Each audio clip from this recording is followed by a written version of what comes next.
So there I was on Monday morning, sitting at my desk with a fresh cup of coffee and a planner so meticulously organized it would make Marie Kondo weep with joy. I had that weird Monday optimism.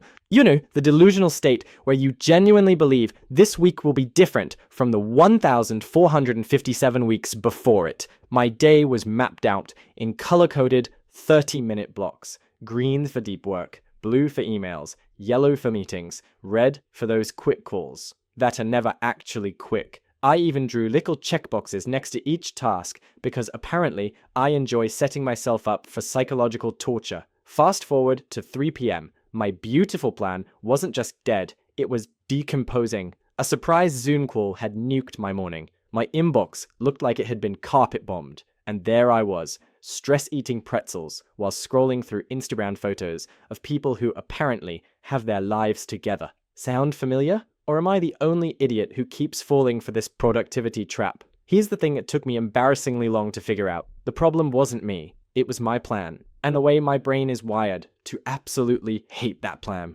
We're all walking around with these insane expectations about what we can accomplish in a day, making plans that would require superhuman abilities to execute. Then we beat ourselves up when we inevitably fail. Why do we do this to ourselves? That's what this whole ridiculously long video is about. Sorry, in advance. I tried to make it shorter, but failed spectacularly. Our brains evolved over millions of years to do things like avoid being eaten by tigers, find berries that won't kill us, and occasionally invent useful things like spears and fire.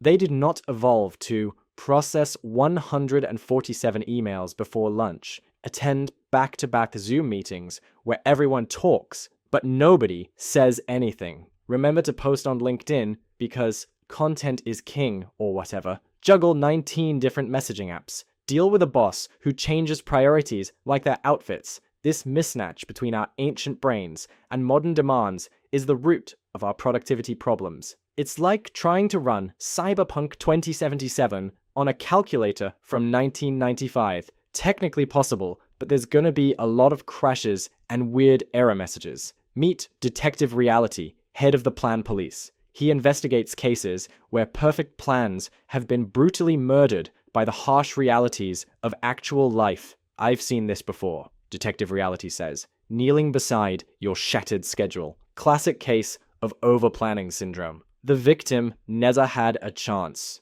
The evidence is everywhere. Exhibit A, the planning fallacy. Exhibit B, the Zeigarnik effect. Exhibit C, the dopamine trap. Let's examine each piece of evidence to understand why your perfect plan was doomed from the start. The planning fallacy monster is a time-eating beast discovered by psychologists Kahneman and Tversky back in 1979. This monster makes us hilariously bad at estimating how long things will take. On average, we underestimate task completion time by 40%. 40%! That's not a small miscalculation. It's a catastrophic planning error. So your quick 30-minute email check is actually going to take 42 minutes. Your 1-hour project will take closer to 90 minutes. And somehow, your 5-minute coffee break will mysteriously expand to 25 minutes of staring at your phone in the kitchen. The planning fallacy monster doesn't care about your color-coded schedule. He's hungry,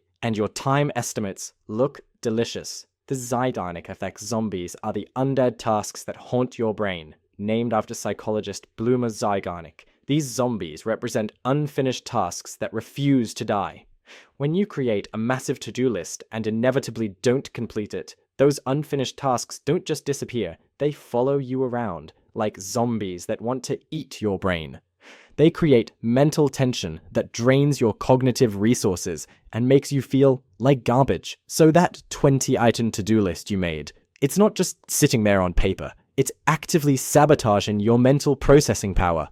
Your brain has limited RAM, and these zombie tasks are memory-hogging applications running in the background. Meet the dopamine dealer. He's the sketchy character who hangs around productivity acts and fancy planners, offering you a quick hit of satisfaction without the hard work. When you plan, your brain releases dopamine, the same feel-good chemical released when you eat chocolate or get a like on Instagram. Planning gives you a little hit of satisfaction without the hard work of actually doing the things. Tal Newport calls this productivity porn. It feels good, but it doesn't actually get you anywhere. James Clear calls it the valley of disappointment, where you get the neurochemical reward from planning, but never reach the actual achievement. It's like watching cooking shows instead of cooking. You get the entertainment value without having to wash a single dish. Strict time management is a very recent and very Western invention. For most of human history, we're talking 99% of it, people operated on what anthropologists call event time rather than clock time. They organized their activities around natural rhythms and events: sunrise, sunset, seasons, harvests, not arbitrary numbers on a clock.